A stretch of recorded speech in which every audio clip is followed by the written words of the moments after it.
The most exciting part of a vacation stay at a home rental? Easy. It's being greeted upon arrival with a rusted lockbox affixed to the underside of a stranger's condo. Yeah, you simply twist knobs, click gears, jiggle it, and then rip it off its moorings, and voila!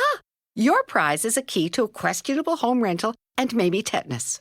When you just want to get your vacation started by actually getting into your room, it matters where you stay. At Hilton, we deliver your key right to your phone on the Hilton Honors app. Hilton for the stay. You're listening to Away with Words, the show about language and how we use it. I'm Grant Barrett. And I'm Martha Barnett. I was in New York City recently, and I was walking out of Penn Station when this building across the street caught my eye. It was this stately neoclassical structure with these rows of tall Greek columns, and above them there was this frieze running the length of the building, and the frieze was inscribed with these big capital letters.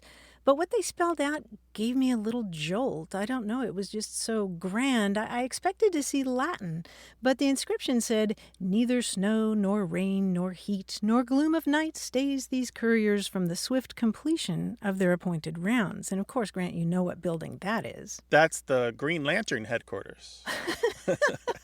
No, that's the U.S. Postal Service. Yes, that's the James Farley Post Office there. But, you know, it made me think about what we expect to read when we see something that somebody's taken all the trouble to inscribe in stone. For some reason, I was expecting Latin, although I did find out later that this saying is actually a translation of the ancient Greek historian Herodotus. It didn't originate with the U.S. Postal Service. There's a part of the history of Herodotus where he talks about the efficient messengers of the Persian Empire. You know, there's messages like this on buildings across the world, and a lot of them, of course, have that classical idea going back to ancient Greece or ancient Rome. And there's one over the entrance to the Goodhue building at the Los Angeles Public Library, and it says, "Books invite all, they constrain none." And the simplicity and the perfection of that message is just, it's a chef's kiss. That's exactly right. But you know, there are other messages for other buildings that you might not see, and sometimes they're over houses. And there's one I found especially charming. It was in a journal, an old journal from the 1800s, and it was on a small house in the UK, and it's in Latin, and it's Parva sed apta mihi. But in English it means small, but just right for me. Aww. And yeah, you know, a little cottage, you know, with a little bit of garden and just someplace you can sit, and it's exactly what you want. And there's another one in the same bit of journal, and it's also in Latin, but I'll give you the English. And it says, "As the body is to the mind, so the house is to the body." This house is an organism where all the pieces work together to produce this feeling of an entity. And I just love that over the door as you enter, that you acknowledge that you are entering into this space that is all working in concert to create this feeling, this presence that a house has. Yeah, that's a lovely sentiment. I'm suspecting that the listeners have more too. Is there a particular inscription or an epigraph over a building that you know and love? Something that strikes you as funny or poignant or moving? Please share. We'd love to hear them, and we'll share them back with everyone else. 877-929-9673. That's toll-free in the United States and Canada.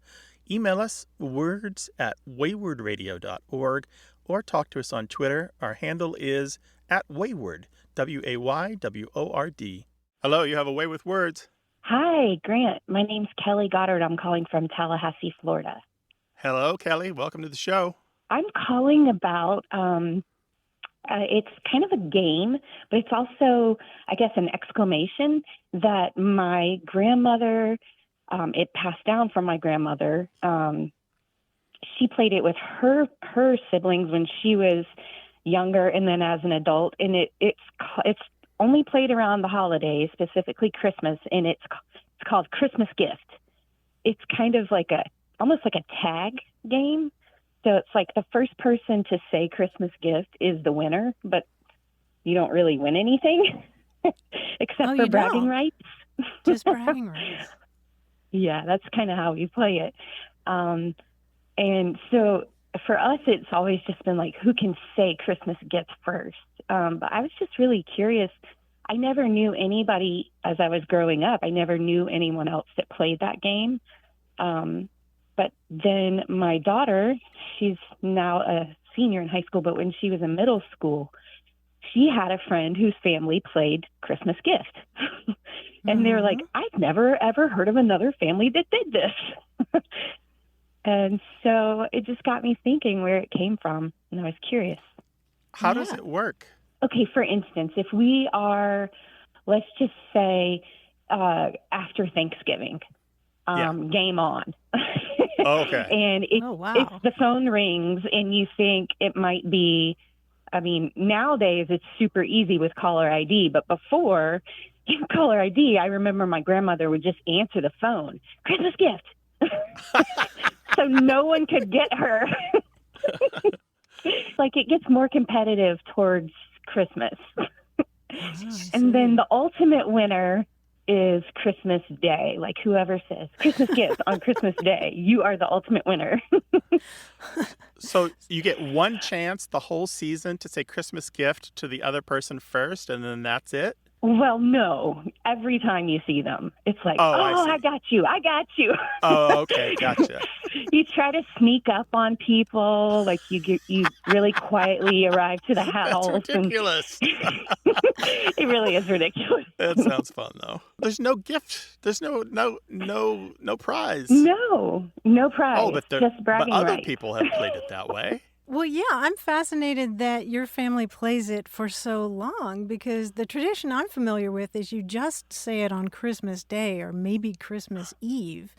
Would you believe you can actually find Civil War letters where guys are writing back home and wishing people Christmas gift? Or, oh, my goodness. Yeah, it goes way, way back. And other versions of it early on would involve like people, like you said, sneaking up to a house and knocking on the door and saying Christmas gift, and the recipient was supposed to oblige with a gift to those people, an actual gift like popcorn or homemade Oh my taffy. gosh. Yeah, or fruit, maybe an apple or an orange. There is one more extreme version if you want it. Yeah, I would. So one of the citations in the Dictionary of Southern Appalachian English describes people getting up early on Christmas morning, usually the children, and they go to their nearest neighbor's house secretly and quietly, and then they, quote, serenade them by banging pots and pans and setting off firecrackers. And then when the neighbors come out to say, what in tarnation, they yell, Christmas gift! Oh my gosh. Yep, that's way farther than we've ever gone. We've never woken anyone up with pots and pans and firecrackers. Kelly, there's always next Christmas. That's right. We can start planning, Martha. Thank you so much for sharing these memories with us. It sounds like you guys have great fun. Yeah, it is a lot of fun, and thanks for taking my call and my question. I appreciate it. All right, be well. Christmas gift to you. All right, thanks, you guys. Thanks, Kelly. Bye-bye. Bye-bye. Take care. Well, we'd love to hear your vaguely linguistic folkloric traditions, whatever holiday they're attached to or not, 877-929-9673, or email words@waywardradio.org, or tell us the details on Twitter at WAYWORD. Hello, you have a way with words. Hi, I'm Susanna King, and I'm calling from Aiken, South Carolina. And Susanna. My dad had an interesting expression that he would use. It started when I was a baby. My parents used to feed me baby food mixed with baby cereal and fruit in it, and it was sort of this sticky, gooey mess, and my dad would call it slumgullion. And it sort of stuck with our family whenever anyone was eating something like oatmeal with a bunch of stuff in it. He would call it slumgullion. And it's such an odd word. He's the only person I've ever heard use that word. So I was wondering if you'd ever heard anyone else call sort of sloppy, goopy stuff slumgullion. Slumgullion. That's great. Did he give you any clue? Did you ever quiz him about it? You know, I never did. It was just always the family story was, oh, that's what he called the baby food that you ate when you were little. It doesn't sound very appetizing. No, and I guess it really kind of wasn't, was it? But here you are, an adult. It worked. You survived the slumgullion. Yes. Well, there is a great story about slumgullion, and it has to do with the gold rush days in the United States. During the California gold rush, there was a lot of high-volume mining, and it involved, as it still does, a lot of water, just huge amounts of water running through soil, and it flushes away the lighter stuff and leaves behind the heavier bits. And this makes it easier to find the gold. And what is created from this, the stuff that is discarded, is this gross, muddy waste mixture. And this was called slumgullion. And we know the term was used in California during the gold rush as early as 1853. One report from the time describes it as, quote, a softer sediment which settles lightly on the surface of the sand, a slippery yellow mud that looks like a large pond of cake batter, just ready for baking, yet with a glazed surface reflecting the surrounding scenery as beautifully as water could do it. But I'm sure it did not taste like cake batter. You wouldn't eat it, obviously. And the word itself, you can break down the two parts. The slum part is probably related to the word slime. Slum, slime, you can kind of hear it. Not related at all to a bad urban neighborhood. Just a different word completely than that kind of slum. The gullion part is either related to a word meaning a muddy hole or a cesspool. That makes a lot of sense. Although it could be related to the same word, gullion, meaning a type of severe stomachache in horses. Yeah, and there's another little interesting fact. It's got a connection to Moby Dick and hunting of whales. In 1851, Herman Melville published Moby Dick, and in there he refers to the discarded offal, O-F-F-A-L, and the waste from the butchering of whales as slobgollion. That's S-L-O-B-G-O-L-L-I-O-N. And his description, here it is in his words, it is an ineffably oozy, stringy affair, most frequently found in the tubs of sperm oil, after a prolonged squeezing and subsequent decanting. I hold it to be the wondrously thin, ruptured membranes of the case coalescing. Ew. That sounds awful. Nobody writes like Melville. So slumgullion is S-L-U-M-G-U-L-L-I-O-N. So you can hear that they're spelled very similar and they sound very similar. So that word that he used, Susanna, that slumgullion, when he was feeding you baby food, has got all this history connected to it. It's from the gold rush days. That's really neat, and I'm so glad that it's part of California history too, because that really connects to my family. Yeah, cool, right? Thank you for sharing that with us, and we're so happy that you called. Thank you very much. Take care now. Bye-bye. Thanks, Susanna. Bye. 877-929-9673. More about language and how we use it as A Way with Words continues.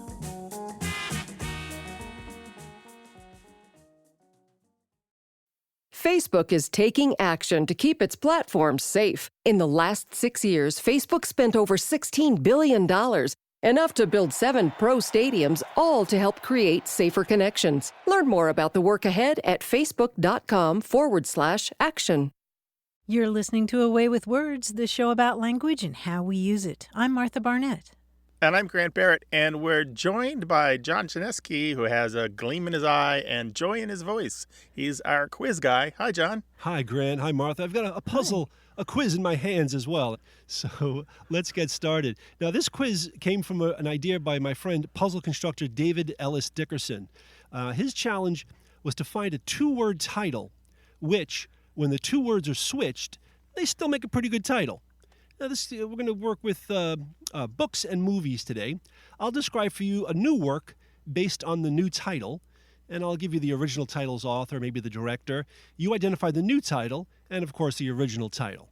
For example, if I said, this new work by Stephen King is a book about a dog owned by a gravedigger, the answer would be Cemetery Pet. Right. Of course, the original, right. The original is Pet Cemetery, though the spelling is debatable. So you get how it works? Yes. Yep. Yes, you do. Good. Then let's try a few. And I wish you luck good. Here we go. This new classic, collected by the Brothers Grimm, is simply an examination of how winter precipitation gets its color through light refraction. Winter precipitation gets its color through light refraction. White snow? White snow. Yes, exactly. Okay, gotcha. Or lack of color, I should have said. Yeah, very good. This new classic from George Orwell is simply a book-length description of a nondescript cow. Farm animal. Farm animal. Farm animal. Just farm animal. Now we go to the movies. Let's go to the movies. From George Lucas, a biography of a soldier who has been a key player in several major conflicts. War stars. War's Star, right. War's star. Sorry. War's Star, yeah. Only Charlie Chaplin could create a new classic based solely on a family of typeface fonts. Charlie Chaplin, typeface fonts, a new classic. Roman times. You got one of the words correct. Close. It's something. It's modern times. Times modern. Times modern, yes, as opposed to modern times. Finally, from director Greta Gerwig, a new classic about an old reclusive woman who eschews cats. She instead keeps parrots and parakeets. Something bird. What was that Yeah. movie? With Saoirse Ronan, right? Yeah. Something. Was it Lady Bird? Bird Lady. Bird. Yeah. Yes, Bird Lady instead of Lady Bird. Yes, very good.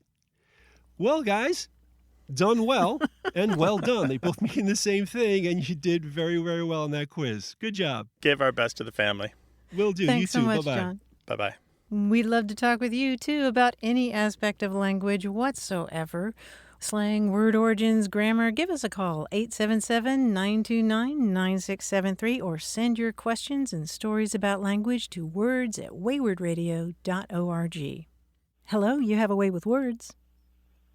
Hi, yes, my name is Grace. I'm calling from Savannah, Georgia.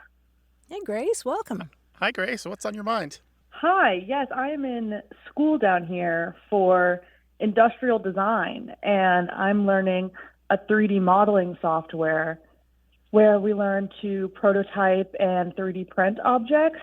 And one of the most useful functions in the program is called a Boolean. It's Boolean, and it's so much fun to say, and we use it all of the time because in order to make complex shapes in this program, you have to do it by building upon simple geometric shapes. And so it kind of works as a 3D Venn diagram, and depending on what you need to build, you can have it take away certain parts of an object where they overlap, or leave only that section where they overlap. And so I was just wondering if you guys had ever heard of that term, because it's so out of place in the tech world that it just seemed so bizarre. Boolean. So it's like somebody invented a word out of just letters or syllables. That is what it feels like. That's really what it feels like. I wouldn't put it past the tech world. Really? Yes. I have a story for you, Grace. There's a great story here. And it starts with a poor boy, an English poor boy, largely self-taught, born to a lady's maid and a shoemaker, who went on to lay some fundamental foundations that are still used today in computing, in neuroscience, in logic, and mathematics. You want to hear it? Okay. Yes, and I was just about to say that my younger brother's learning to code, and he was familiar with the term from that. And Yeah. I just thought how bizarre that it's in both places. Yes, please. So this boy, his father, was also brilliant in mathematics. However, he was very poor and could work only as a shoemaker, but he taught his son some mathematics. And this son had a tutor in Latin, but otherwise had no schooling, taught himself Greek, however, and French and German, and was brilliant enough to work as a teacher at 16, published some sophisticated mathematics papers in professional journals while still in his teens, then was hired as a professor at Queen's College in Cork, eventually becoming a dean at that college, a position he held until his death. So this guy, undegreed, but universally agreed to be brilliant. So this guy's name is George. I'll give you his last name in a minute. His mathematical papers developed the algebraic idea that differential equations could be used to solve any mathematical problem, resulting in either the answer 0 or 1. And so that's the binary language of computers beginning to form right there, although it took many more decades and the work of many others to make it happen. Additionally, his algebraic logic intended to allow putting argument and thought into logical, regular structure. And he published a paper on this in 1847. And so this is why we call things Boolean. His name was George Boole, Boole. And so this is why, for example, when you do a search on the internet, you search for apples or oranges, not bananas. That or and not, those are Boolean operators. And those come from George Boole. Those are part of his logic. And so all of this Boolean stuff comes from the work of George Boole, born in 1815, who was a brilliant autodidact. Wow, that is fascinating. And it also sounds like the same way that you search a library catalog, like how they store library information when you're looking for specific things. Yep, that's right. That's the man. Now, obviously, like all fields, a lot of his work took time to see fruition. Other people used his work to base their work on, and obviously it's a series of people working together over the decades and even the centuries to come to what we have now.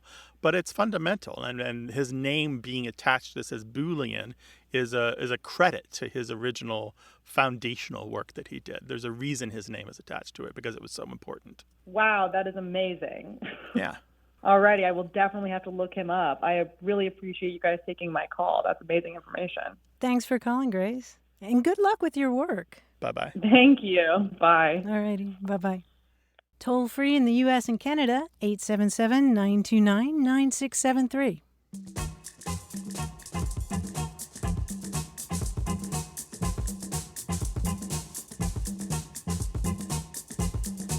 We heard from Lenny Lefebvre in Corona, California. She works in veterinary medicine, and she once worked in a clinic in Washington State where the staff decided that they needed some kind of code that they could use over the loudspeaker if a client got particularly unruly. And they found out that there's a code that's used in medical facilities for when somebody gets disruptive and the staff needs an authority figure to come in and de-escalate things, and that's paging Dr. Armstrong. That makes good sense. Yeah. Dr. Armstrong. Yeah. I don't know if I've mentioned this before, but when I worked in IT, one of the companies I worked for, we would forward sales calls to Mr. Springfield, which was a dead-end voicemail box that we never emptied. Got that from The Simpsons. That's just a Springfield. Oh. 877-929-9673. Hello, you have a way with words. Hey, this is Aeneas from Las Cruces, New Mexico. Hi, Aeneas. Welcome to the show. Hey, how's it going? What's on your mind today?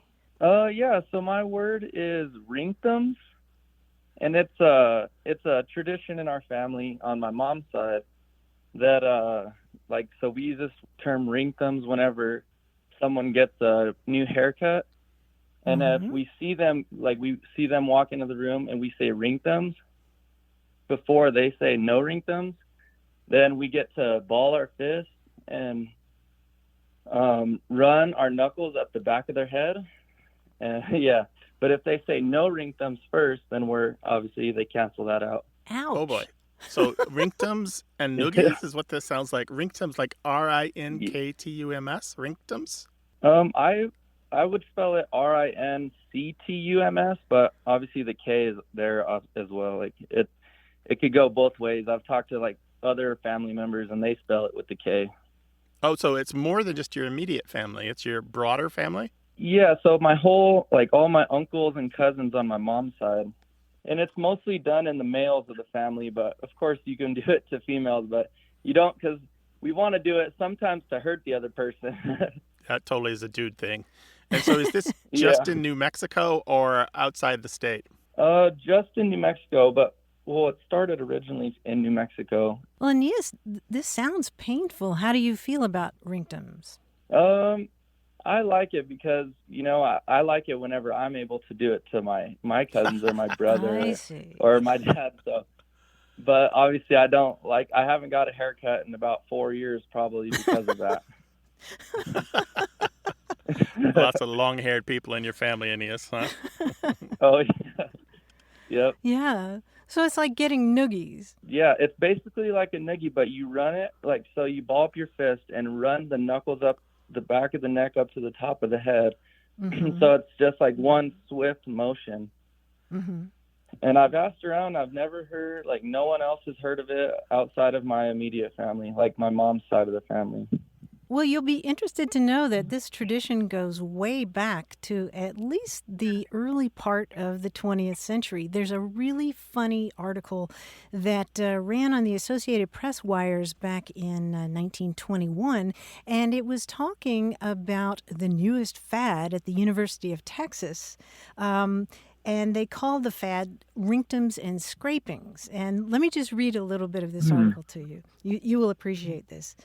When a student gets his hair cut or trimmed and sallies forth on the campus, the other students have the right to declare rinktums on him. In case he yells "Vink your rinktums" before the unshorn students declare their right, he is safe from all harm. The foiled students then have recourse. They're shouting "scrapings," and the shaven-headed student has the same right as to shouting "Vink your scrapings."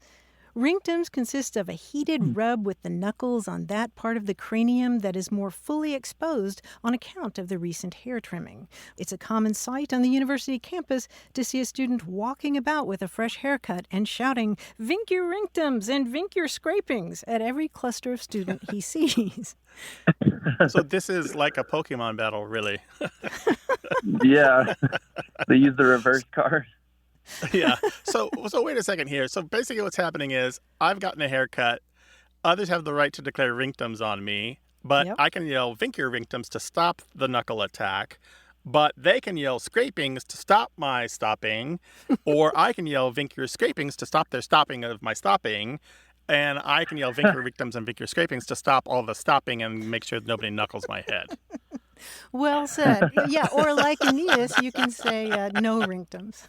No rinktums. I think Aeneas' version is simpler and still allows dudes to be dudes and knuckle each other's noggins. Yeah. It would have got too complicated if we allowed all those counter strikes in our family. Oh, yeah. It would just be a fist fight every time, right? Yeah, seriously.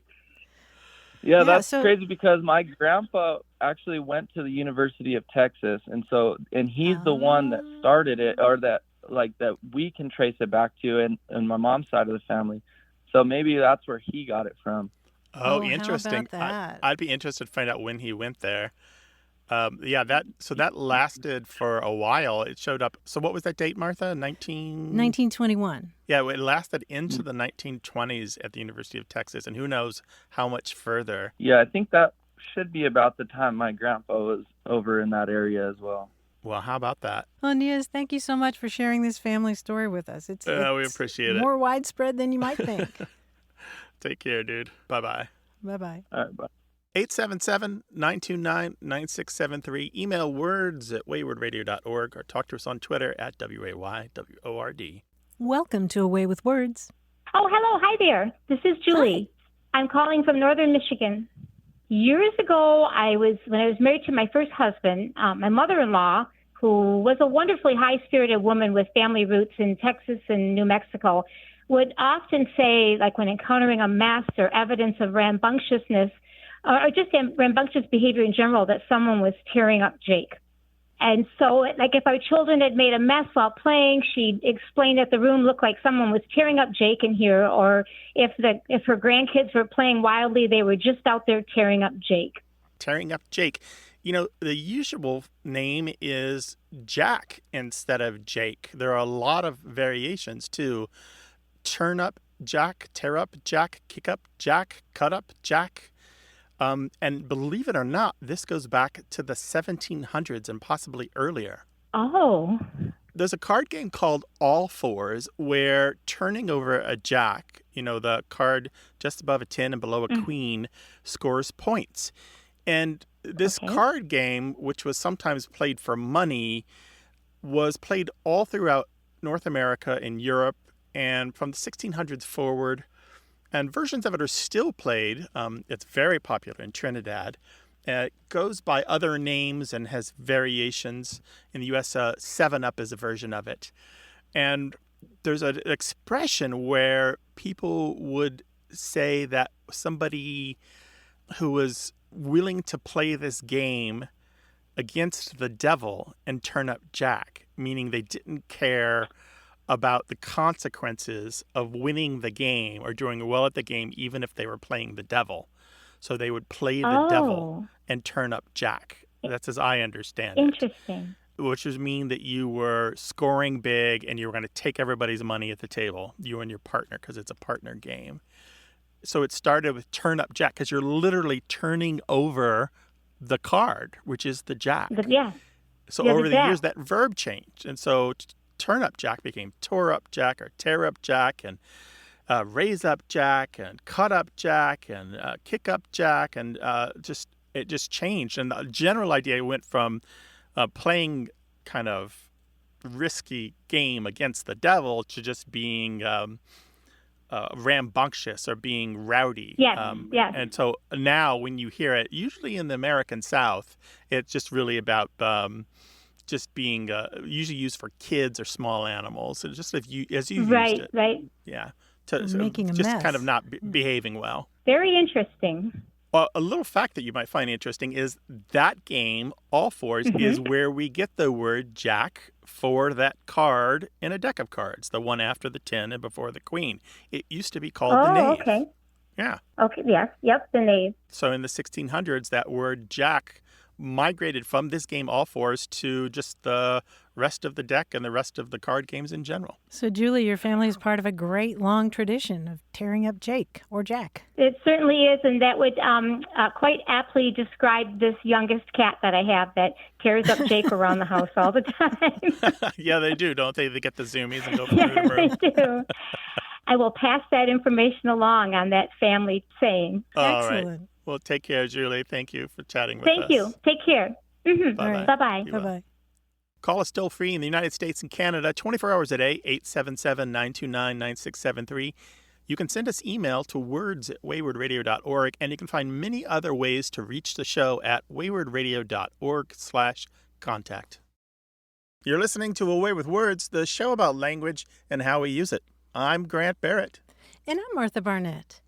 Ellen Joven is a self-described grammar nerd. She's taught English and communication skills for years. She's fluent in 6 languages and has studied more than 20 others. In fact, she's such a grammar nerd that 4 years ago, she stepped out of her New York apartment and set up a folding table near the 72nd Street subway station. She put out a big sign that said, "Grammar Table," and invited people to just come up and talk with her about grammar. And in less than a minute, a couple had already come up to her to ask her to resolve a dispute about apostrophes. And she had so much fun that day talking with random strangers about grammar that she did it again. And then she moved to a different subway station. And, 4 years later, Joven has now set up her table in 49 states and had hundreds and hundreds of conversations with passersby. And she's compiled those adventures in a new book that's called Rebel with a Clause, Tales and Tips from a Roving Grammarian. Now, much of this book is a travel memoir, but along the way, she offers easy-to-understand advice about grammar, about adverbs and prepositions and whether to put 1 or 2 spaces after a period. And Grant, you'll be pleased to know that, for the record, she says 2 spaces after a period is the mom genes of punctuation. Oh, I see. I know you agree with that. Anyway, it's a grammar book with a heart. You know, she makes sure that people know that grammar doesn't have to be intimidating. You can just relax and take a deep breath and think of grammar as your friend, that it's there for clarity of communication. And she also makes the point that you really shouldn't judge people for their grammar because you just may be wrong yourself. And I was reading this book, Grant, and I just thought, why? What possesses somebody to stick a table out in public and invite people to come and ask questions? And then I thought, wait a minute, that's what we do without the frequent flyer miles. Right. Without the people brushing by headed for the subway, you're like, no time. Oh, it sounds like a fun book. And I always like a travel log. I'm throwing a little grammar in there, too. That sounds like a good read. Yeah. You can find Ellen Jovin, that's Jovin, on the internet. Her Twitter handle is @GrammarTable. And the book again, Martha? Rebel with a Clause, Tales and Tips from a Roving Grammarian. We'll link to that on our website at waywardradio.org, where you can also find all of our past episodes. And you can find a dozen ways to communicate with us at waywardradio.org/contact. Hi there, you have a way with words. Hi, my name is Julia, and I'm calling from Denver, Colorado.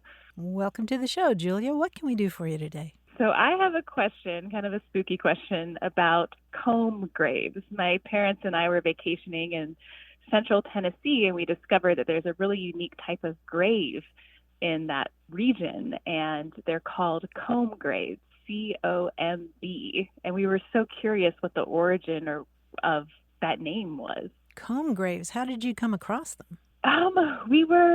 We were driving through some of the smaller towns in that region, and we saw them referenced on a historical plaque. So we decided to adventure and find one of the cemeteries where they're found. Yeah, and that part of Tennessee is particularly known for the comb graves.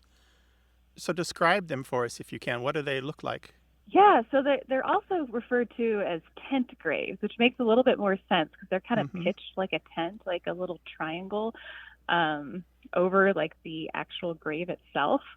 But we were so curious why the word comb is also used to describe them. So typically they have two long rectangular slabs of stone kind of leaning together to form a long peaked roof over the grave, right? Yeah. And yeah, the central Tennessee is well known for them, although they do appear in nearby states as well.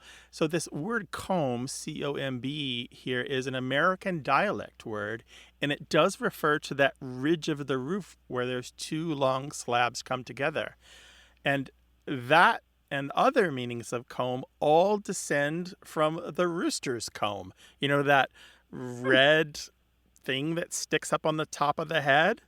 So it kind of has like wobbly fingers, but the part of that red comb on a rooster's head that is transferred isn't the wobbly fingers, but it's the sticky up part. And so that lent that kind of semantic notion to the ridge of a roof. And it's used in architecture as well, not just in this word for a grave. It's also used, for example, in the ridge of earth sticking up between the ruts in a dirt road, if you've ever seen that. That ridge of earth in the middle that's a little grassy in between the ruts, that's also known as a comb.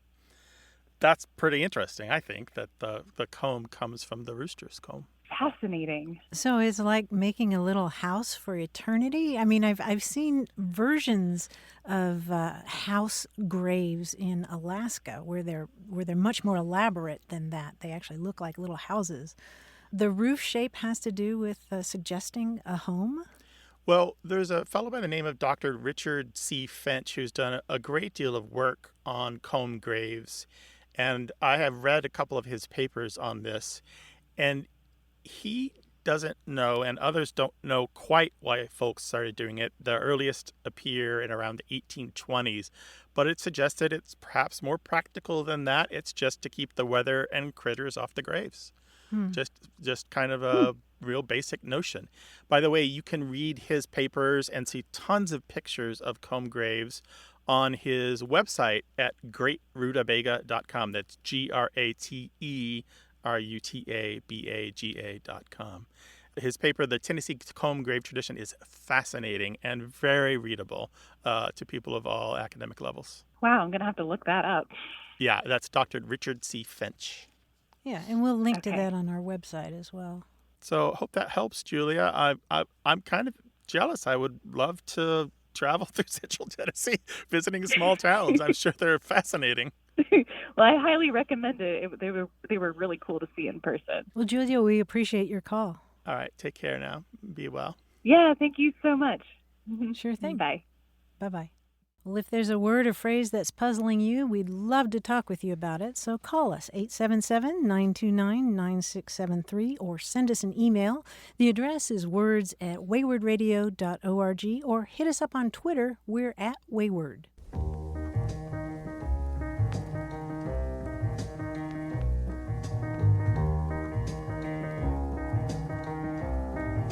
Heather Kaufman sent us a tweet offering a really great way to end a long phone conversation. It goes, "I'll let you go so you can glue your ears and legs back on." I'm not sure what that means. Well, I guess if somebody talks your ears off, then, They talked your legs off too? Yeah, I don't know about the legs part, but I like that. I'll let you go so you can glue your ears and legs back on. Email words@waywardradio.org or send to us on Twitter @WAYWORD. Hello, you have a way with words. Hi, this is Crystal Ness from Huntsville, Alabama. Hi, Crystal. What's up? I was calling because I have a term that my mother-in-law and my father-in-law use that I have never heard before. Okay. So they use this term when they're tucking my kids into bed, their grandchildren. They said this with my husband when he was a child, too. So instead of saying good night or night-night, like what my parents used to say to me, they say, "I'll see you in the funny papers," before they close the door. At bedtime? At bedtime, yep. And what did they mean by that? I don't know. I guess they mean, good night. It's sort of done in the same way as people would say good night or night-night, so it's kind of like, "See you in the funny papers," and then they close the door. And I had never heard that before growing up. Oh, really? And you haven't heard it since? I only hear it from my mother-in-law, and when I asked her about it, she said that her mother and her father used to say it to her, and my father-in-law said that his parents also said it to him. Yeah, well, it stretches back to the early 20th century. It's just kind of a jovial goodbye. It's not necessarily putting little kids to bed, but Really? people would say that to each other, and so it was often originally kind of a sarcastic thing. If you're in the funny papers, Oh, okay. then you're a comic character. There were a lot of different versions of "see you in this or that," like "see you in church," which somebody might say sarcastically to somebody who doesn't go to church, or "see you in jail." And sometimes "see you in the funny papers" would have a sarcastic tone to it. But over time, it's in your case, it turned into a sweet nighttime good night. Yeah, it's very endearing. I like that they say that to my kids because it's just something special that they'll remember about their grandparents. But Yeah. that's fascinating. Yeah. So, "see you in the funny papers," "see you in the funny pages," "see you in the funnies." All of those are versions of that. The funny sheet. The funny sheet. Yeah. The Yeah, it was a funny much sheets. bigger I've never deal. heard of funny sheets. Yeah, Yeah. that term's almost 160 years old. They're calling Wow, it that's the funny crazy. papers. So do you still use it today? I guess I should probably keep the tradition alive, shouldn't I? Yeah. She continues to say that to my kids, so maybe when they have children, I'll use the same term. So Oh, yeah, that's really sweet. Yeah, tuck them in with that. thank you so much for having me. I appreciate it. Okay, Take care, Crystal. Take care. Bye-bye. All right, thanks. Bye-bye. 877-929-9673. Hello, you have a way with words. Hi, this is Scott Randall in Everett, Washington. Hi, Scott. Welcome to the show. What's up? Klingon ko vizojtach edge bok vipok.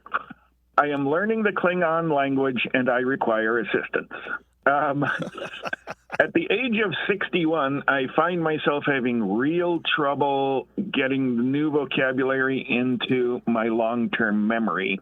I have failed my level 2 certification from the Klingon Language Institute 3 times in the last 2 months, always because of my limited vocabulary. Do you have any tips for learning foreign vocabulary and keeping it in long-term memory? Why are you learning Klingon? This is a real good place to start with this, Scott. I have been a Star Trek fan since it went into syndication in 1969. In 1985, the Klingon dictionary came out, and I tried to learn it from that, but didn't do too well. In 2000, I discovered the Klingon Language Institute and dove back into it with the help of a mailing list and stuff, but it still wasn't easy enough. But now there are a lot of technological aids. Duolingo has a Klingon course. There's a dictionary app for my phone. There's a Klingon Learn Facebook page where I can ask questions. And so I've just really dived into it. I'm determined to become fluent in Klingon. And are you having conversations in real time, spoken aloud with other people in Klingon? Only a little bit. With my limited vocabulary, I haven't joined the Zoom meetings that have actual conversations. I've been focused more on translating things with a couple of Klingonist friends of mine, one of whom, Krishka, has introduced me to the gold list method. We're trying that, but it's too early to tell if it's going to help. Well, Scott, or do you go by Scott, or is there a different Klingon word I should? My Klingon name is Yogtar, but that's hard for even Klingonists to say. So, Yogtar, tell us about this this method that you're trying to use. The gold list method has you write down 20 short sentences, each of which contains one word that you're trying to learn. So you do that on day 1. Day 2, you write another list of 20, day 3, and so on. And you keep doing that. And then on around day 14, you go back to your first list, and they say you will remember about 30% of those words. You take the ones you don't write and put them in the second list. And in 2 weeks, you're going to come back to that one while you still keep writing the new lists of 20 every time. And then when you go back to that list of 14 or so, you should remember about 30%. So you're then going to have a list of 10 or so that you write, and then a final list of about 6 or so. And that should allow you to learn about 3/4 of the words they say. That sounds like a pretty good method to me. What do you think, Grant? Well, one thing I'm noticing here as you're talking about this is that you are talking about I would call this an academic method of memorizing words, but you're not talking about the fun method, the pleasurable methods. And this is an area that when anyone, whether learning Klingon or another language, really needs to think about. As you can imagine, learning vocabulary has been extensively studied, both for first language learners and multilingual learners. So there's a lot that we can transfer over to what you're doing, and anybody who's learning vocabulary can apply. What's important here is your literacy level and what you can read in the language. Are you reading in Klingon? Are you reading in the language that you're learning? Not what you're writing, not what you're producing. Up until our host became too ill, we were having meetings 3 times a week over Zoom where we would translate Hamlet from the original Shakespeare into English. Okay. And then we would all take turns reading a passage out loud in Klingon to work on our pronunciation. Right, but are you enjoying this? Yes, the gold list articles that I read all say you need to make it fun, and that's why I'm doing it with a friend. Yeah. Okay, Scott, let's quickly give you some strategies here. First, you need to read or hear a word in context 6 to 10 times before it has a chance of really sticking. And even then it's in passive vocabulary, not active, meaning you're likely to know it when you see it, but not necessarily able to produce it when you're speaking or writing. The other thing is try to think about whether or not you are truly enjoying what you're reading. Is it being forced on you, or did you choose it? This is definitely a personal choice. I love working with Klingon. I love creating the sentences. I love reading my friends' sentences. And we've also got an expert Klingonist who hosts Pab Pinpo, the grammar boss hour every Friday. And so I take all the sentences that I did with my friends that I'm not sure are right, and I go through them with him, and he sets me straight on things. Well, that's a fantastic way to learn any language, you know. I mean, you have to assume that you're going to make plenty of mistakes, and some of them may be hilarious, but that's the way you learn by being Another thing I willing want to say make to you, mistakes. Scott, I agree with Martha, and I want to say, how long did it take you to become fluent in English? Give yourself at least that long to be fluent in Klingon. Not just to be able to speak comfortably, but to speak like an adult. Give yourself a break. That might be the best advice we can give you right now. All right? You're doing great. You have done everything that possible here.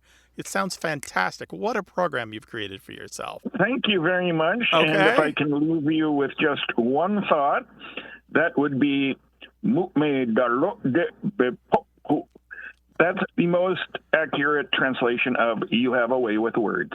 Oh, you got to give us that again. Well, Scott, good luck with your Klingon, and if the spaceship arrives to take you away, please take me with you, okay? Thank you for your help. All right. Bye-bye. Shavan. Bye. Shavan. Bye-bye. Well, your prime directive is to boldly go to the telephone 877-929-9673 or email us words@waywardradio.org. Our team includes senior producer Stephanie Levine, engineer and editor Tim Felton, production assistant Rachel Elizabeth Weisler, and quiz guide John Chinesky. We'd love to hear from you, no matter where you are in the world. Go to waywardradio.org/contact. Subscribe to the podcast, hear hundreds of past episodes, and get the newsletter at waywardradio.org. Whenever you have a language story or question, our toll-free line is open in the U.S. and Canada, 1-877-929-9673, or send your thoughts to words@waywardradio.org. A Way with Words is an independent production of Wayward Inc., a nonprofit supported by listeners and organizations who are changing the way the world talks about language. Special thanks to Michael Breslauer, Josh Eccles, Claire Grotting, Bruce Rogo, Rick Seidenworm, and Betty Willis. Thanks for listening. I'm Martha Barnett. And I'm Grant Barrett. Until next time, goodbye. Bye.